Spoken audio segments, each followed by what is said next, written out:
Good morning, ladies and gentlemen of grade 9. Today, inshallah, we're going to start our first unit in the new Hello book, and I wish you have a good time during the session.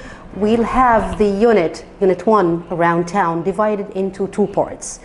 In the first part, we're going to deal with lesson 1, 2, and 3, and in the second part, we're going to deal with lesson 4, 5, and 6, plus an extra general exercise on the whole unit. Let me start with you today with new Hello, and the first thing in the first lesson is how to ask about a place and how to answer that. So here we have identifying a place on the map. Basically the main question for this is where is the whatever. So whatever the place you're asking about, the answer could be like this. It's next to the market, it's opposite the library. By the way, the word opposite can be another word for across from. Both have the same meaning and they can give the same meaning in the sentence. It's on the corner of the botanical gardens, and it's between the museum and the restaurant. It's next to the library and opposite the aquarium. So whenever you are describing a place to someone who's asking about it, you have to use these sentences. All right? Now dealing with giving directions. Now your main question is, how do I go to that place? For example, you want to go to the aquarium. So you're asking someone who can guide you, how do I go, or how can I go to the aquarium? Here are the directions that you can use in order to answer that person. Turn right or turn left, go straight on. And go straight on is another synonym for follow your nose. So if I tell someone to follow his or her nose, it means that I'm asking him to go straight on. Walk past there, whatever. Take the second road on the right, it's on the corner. And here we can combine between 2 directions of these ones. For example, I can tell you that you have to take the second road on the right, you will find it on the corner, for example. Or you can say past the library and then go straight on and then turn left. So here you can use one of these directions. You can combine between 2 or 3 in order to give the right direction to the person who's asking about it. Now here are the most important definitions, and I want you to care for the definitions in grade 9, because you mainly have 1 or 2 questions based on the definition of the word, the correct definition of the word. Right here we have the sports center, and it's a place where you can play volleyball, tennis, or any other sport. The aquarium is the place where you can see beautiful fish. We don't have such big aquariums in Egypt, but I think that the biggest aquarium is in Dubai. I hope maybe some of you had already seen it. Now, the botanical garden is a place where you can see trees, plants, and flowers. These types of gardens is a little bit different from the public parks and such stuff, because they are usually grown for scientific study and display to the public. So it has a purpose. Whenever you have a botanical garden, there is a purpose for that. Now the library is definitely a place where you can read or borrow books, and the bank is the place where you can borrow and save money. I wish you are saving any. Now the lake is a large area of water with land around it. We all know that most lakes or most rivers come out of or spring from lakes. Now the monument is something that people build to remember an important person or event. The word peaceful is definitely an adjective. If we looked at the origin of this word, it's basically peace plus the suffix ful.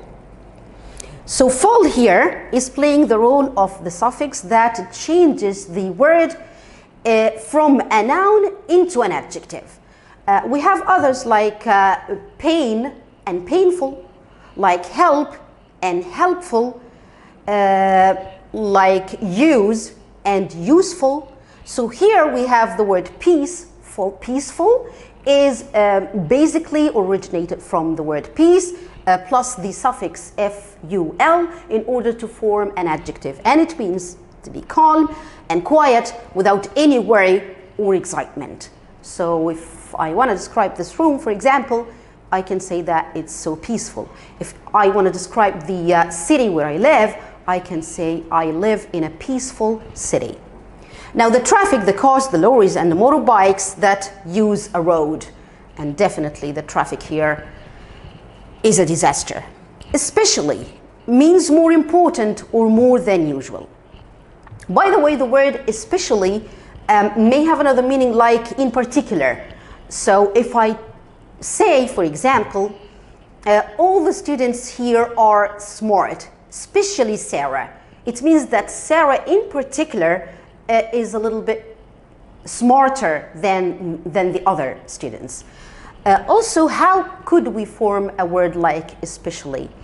Especially is an adverb, as we know, and most adverbs are formed by using the adjective plus the ly. For example, you can say that quiet and quietly, peaceful and peacefully, quick and quickly, slow and slowly, basic and basically. So all these are adverbs, and they have different types, of course. Especially is one of them, which means, as I said before, more important or more than usual. Valley. Now the valley is that area that lies between two hills or two mountains. That's the valley. Now the word ferry. Ferry is one of the most popular transportations everywhere. It's a type of a boat, definitely much more bigger than a boat, that carries people or goods, by the way, cars and lorries, across a river or an area of water. So that's a ferry. So do not try to compare a ferry with a boat. It should have been a large boat, as a matter of fact. The passenger. Whenever you are traveling, and whatever the vehicle that you're using, a plane or a train or even a bus, in this case you are a passenger. So the passenger is someone who is traveling in a vehicle. Now comfortable is an adjective which means making you feel physically relaxed without any pain. Let's go deep with this word comfortable. It's coming from the noun comfort. And comfort, when we add the suffix able to the word comfort, which is a noun, we can form an adjective. So comfortable is the same like possible, like responsible, like believable, like incredible. All these are nouns that have the suffix able added to it in order to transform it from a noun to an adjective. Now electric, it means that for something that is electric is usually in a bad need for electricity to work. The tram, I don't think we have trams anymore. It's a kind of trains that travel along metal tracks in the street. We used to have these type of transportations a long time ago, but we do not have them now. Now floor, one of the levels in a building. So which floor do you live? For me, I live on the 3rd floor. Okay.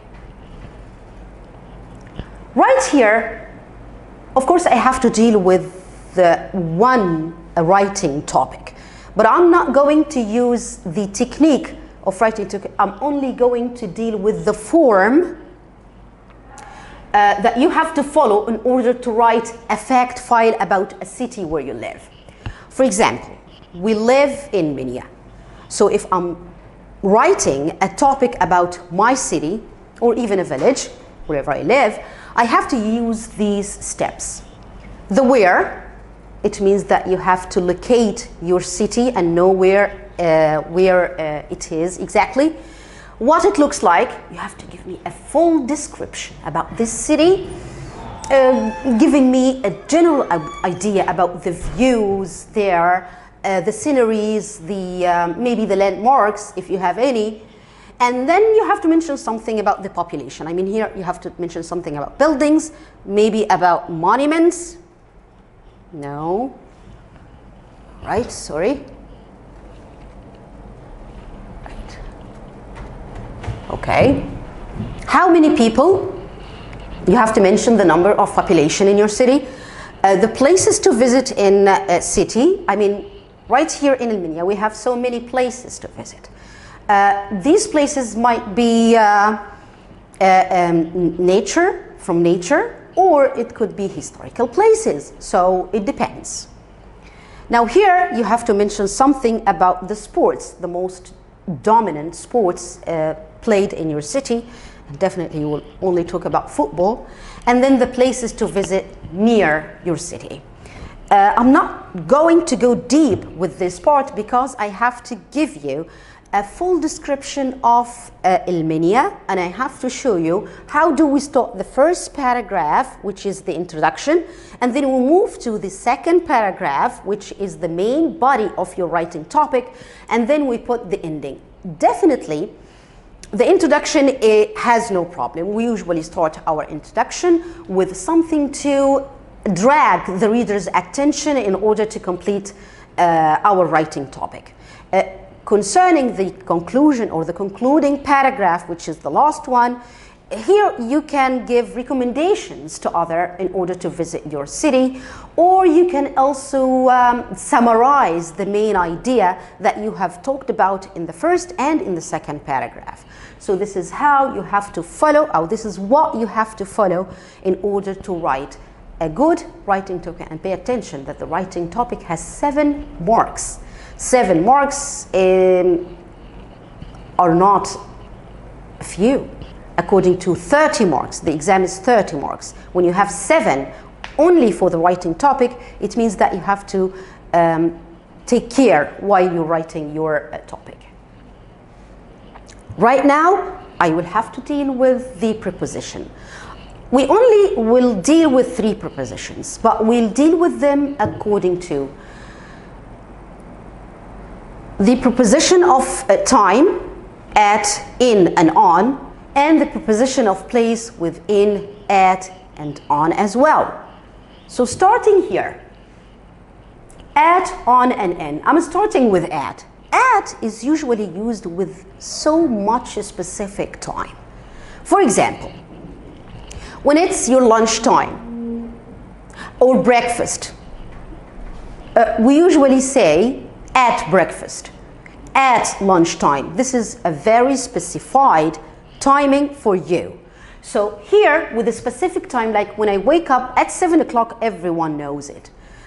No one knows that the clock does not take at. That's not very good. That's not very new. But other points where you have to use at is when you talk about your meals. So it's at breakfast, at lunch, or at dinner. We don't say on breakfast or on lunch or on dinner. Now, she returned home at midnight. Midnight is a specific time during the day. The same you do with midday, so you say at midday. Noon, we don't say in the noon. We may say in the afternoon, but we say at noon. And then the word dawn, we say at dawn. So the dawn, the noon, the midday, the midnight are all specified times or specific times during the day, so you have to deal with them with at. Because we only have one noon every day, we only have one dawn every day. Okay? Now the holiday periods. Right here I will have to stop a little bit in order to say, for example, at Christmas. When we say everyone seems happy at Christmas. The word at Christmas, we will find it, for example, on a Christmas day or on a Christmas Eve. On a Christmas day or on a Christmas Eve, this is a general for the day. But when I'm talking about the Christmas, which is a holiday period, it's the same like at weekends. We don't say on weekends, but we say on weekdays. But weekends is a holiday period. That's why we have to use at Christmas or at the weekend. That's why we used the holiday periods with the preposition at. Or at Thanksgiving, for example, at Easter. So all these are holiday periods in which we have to use at as a preposition. Concerning on, I'm absolutely sure that all of you that on is usually used with days of the week. That's right. So here comes days of the week. We will visit you on Wednesday. So you can take the word Wednesday and put any other day of the week and it will work. Now, specific days, like I return to my country on the 27th. So this is a specific date, as a matter of fact, not day. So when you say on the 27th of March, the 27th of December, you are specifying what day exactly you will return or you return. So on the 27th is a specific date. Now, the dates like we get together on Christmas Day. Here, what I said just a minute ago, on Christmas Day, not at Christmas Day. At Christmas and on Christmas Day, completely different. Now in, the period within is a little bit bigger. So here we use in with months, years, seasons, length of time, and centuries. With the months, when you say my birthday is in January, the worst month ever. Now, America was discovered in 1492. This is a year. Now, I always go to the beach in summer. Summer is a season. It'll be ready in 20 minutes. In 20 minutes, it means that after 20 minutes. So in 20 minutes, it means that it won't take 20 minutes. No, it will be over after 20 minutes. So in 20 minutes. Life was different in the 17th century. So as we say here, in comes with greater periods of time like month, year, season, length of time, and then centuries. Now some other parts of the day, away from at, we have in the morning, in the afternoon, in the evening, but we usually say at night, as I said, at dawn, at noon, at midnight, the one thing that I told you about just a while ago. I go to the gym in the morning. I often feel tired in the afternoon. I study English in the evening, and I like to read in bed at night. So in general, parts of the day we use in, but in specified times of the day, like I said, dawn, noon, night, midday, and midnight, we usually use at. Right here, we can use on plus the day and then a part of the day, like we will have a party on Friday night. We don't have to use at. I mean, you don't have to say on Friday at night. No, you just say on Friday night. Our flight leaves on Monday morning. We don't have to say on Monday in the morning. That will be a very, very correct English, so you don't use it, right? Now we're done with preposition of time with at, in, and on, and now let's move to them while they are prepositions of place. The prepositions of place is a little bit longer story. So here we have at a point. And at a point refers that you are somewhere. For example, when you say that someone is by the door. It's the same when you say someone is at the door, at the crossroad, at the traffic light. Sometimes you can say I'm at the cinema, or you can also say I'm in the cinema. So what's the difference between at the cinema or in the cinema? At the cinema, you are right there around the cinema or around the cinema corner, but you're not inside it. But when you're in the when you say I'm in the cinema, it means that you're right inside there, inside the hall where you're watching the movie. So at plus a point, it means that you are around that area, but you're not inside it. So at the door means by the door, at the crossroad, or at the traffic light. It means that you're standing next to it.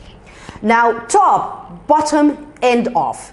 We usually use at the top of the stairs, at the bottom of the page, at the end of the street. So that's why we use at with the top, the bottom, and the end of.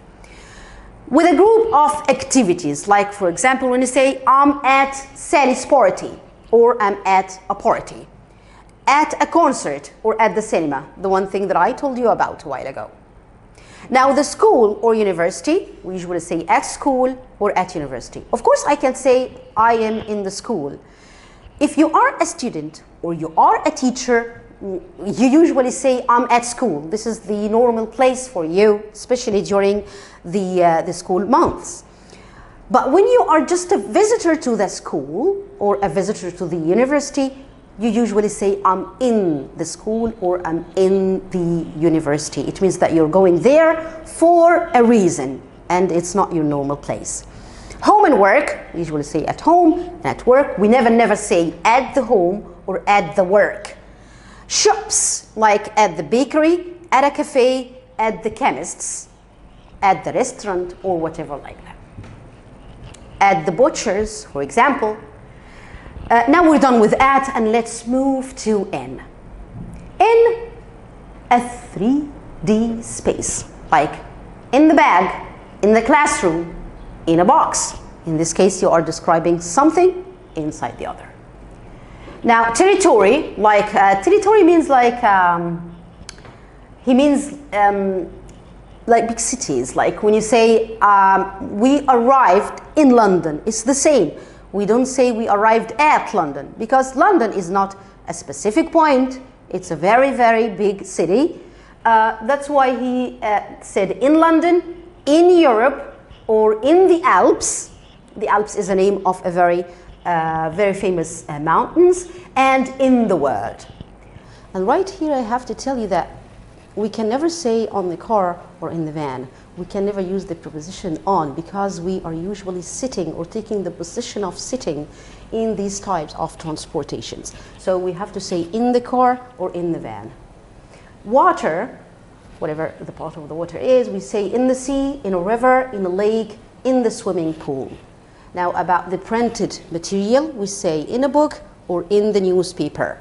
Okay, but the word page, if I'm referring to a specific number of a page in a book, we usually say on page 15, for example. So we usually say on page, but we say in a book, in a picture, or in the newspaper. Now, about things or surfaces, we usually say on the table, on the carpet, on the roof, or on the sofa. Concerning the floors of a building, we usually say on the first floor, on the fifth floor, and so on. Concerning the word right and left, we say on the right and on the left. About the public transport, the public transport are usually a bus and a train, a boat, a ferry, a plane. All these types of transport we usually use on.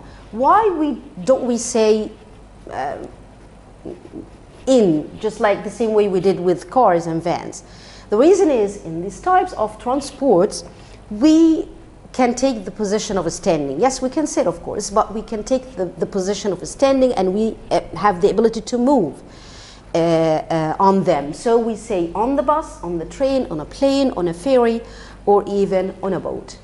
Now, the media, concerning the media, we say on the media, like on TV, in the internet, or on a website.